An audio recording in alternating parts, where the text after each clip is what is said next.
Hi everyone, and welcome to today's Monday Memo.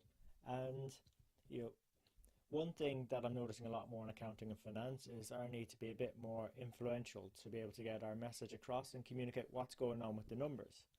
And that's where I'd like to share an old saying with you today, in that it's easier to climb small stairs than it is to jump big walls. Now, some of you might have heard this one before, but ultimately the aim of the Strength in the Numbers show is to create more influential accountants and finance professionals all over the world so that we can make an impact by solving meaningful problems for our organizations.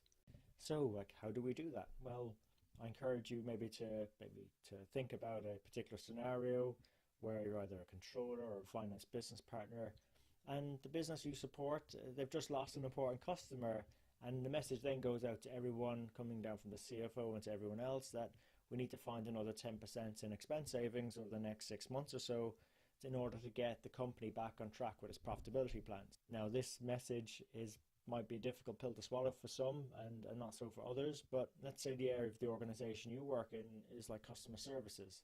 And like, they've done nothing wrong. The fact their customer satisfaction scores, they've probably never been better.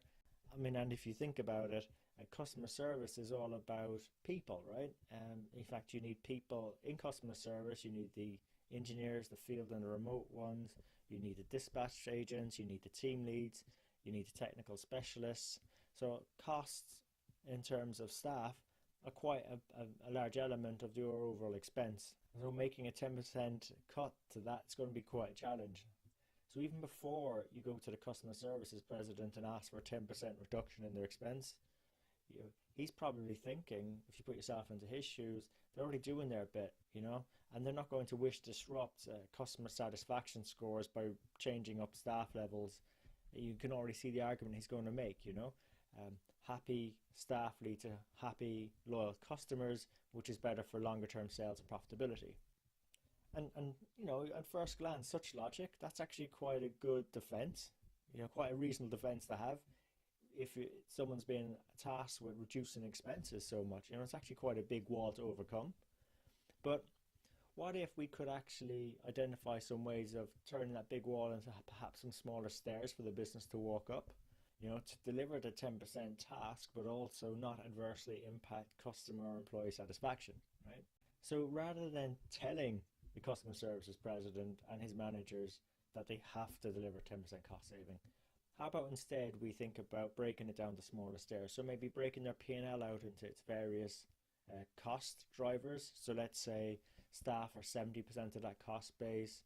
Perhaps third-party engineering might be 15%, travel expense might be 10, and let's call the rest miscellaneous, right? And then let's say, okay, now that we've broken that down, what ideas do you have around each one to perhaps make it a bit more less expensive in the short term?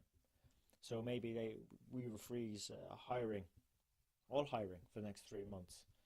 Maybe we reduce the levels of work by a third that might be going to the third-party engineers.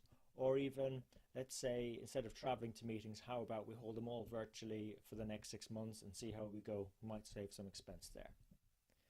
Now, given that all of these are ideas coming from the business that seem a bit more achievable, bit like smaller steps, they're much more workable, there should be less resistance to implementing them across the department. We could even offer our skills to sense check the cost impacts of them, the upside they might bring, and also help prioritize what order they could perhaps be done in. We might find that the travel idea could actually be a good first step to have before we tackle other steps on the stairs. And of course, such measures aren't going to be sustainable in the long run if you keep continuing trying to cut costs out. So a longer term approach might even be to start thinking about a program where people in customer service in the field can start feeding back to maybe business development team, product teams, sales teams, perhaps opportunities that they're identifying with customers where they have problems to overcome. And again, that's turning maybe a situation or scenario where we're trying to drive costs out to the business to something a bit more sustainable, like growing the top line and the revenues. And we incentivize employees in customer service of contributing back those ideas to the business.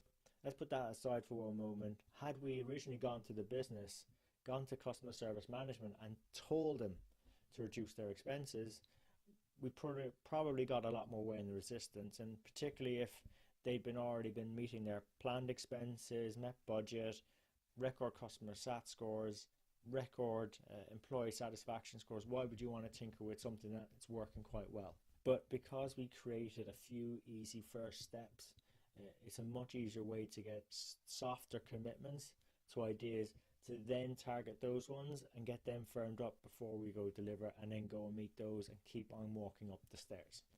And such a saying or such an approach isn't just a good idea in times of crisis or austerity. I mean, this strategy with human behavior, it works in the best of times too. You know, Making people jump over big walls will freeze them into an action. I mean, people hate making big commitments. I mean, how many times in our lives do we go and get a mortgage, or do we go and get married? They're massive commitments. Yeah, we prefer not to have to make them. In fact, we prefer not to make decisions where it's hard to back out from. So giving people easy, low risk first steps is a very powerful way to get people moving and some action in the right direction. And really, that's another reason why we have the Strength in the Numbers show. It's to bring on guest mentors who've had the hard-won lessons, who've had the big walls to overcome, and thought a lot about things and broken them down into smaller stairs to go walking up. And that's where a lot of our listeners find they get the most value from, is those practical smaller stairs that they can go and implement later on that day or tomorrow or that week, so they can start getting action in the right direction, and allows us to keep building on our strength in the numbers as an accounting and finance profession.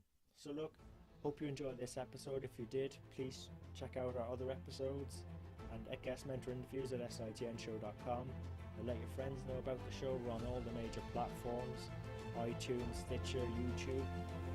And until next time, take care of yourselves, and let's keep on building our strength in the numbers.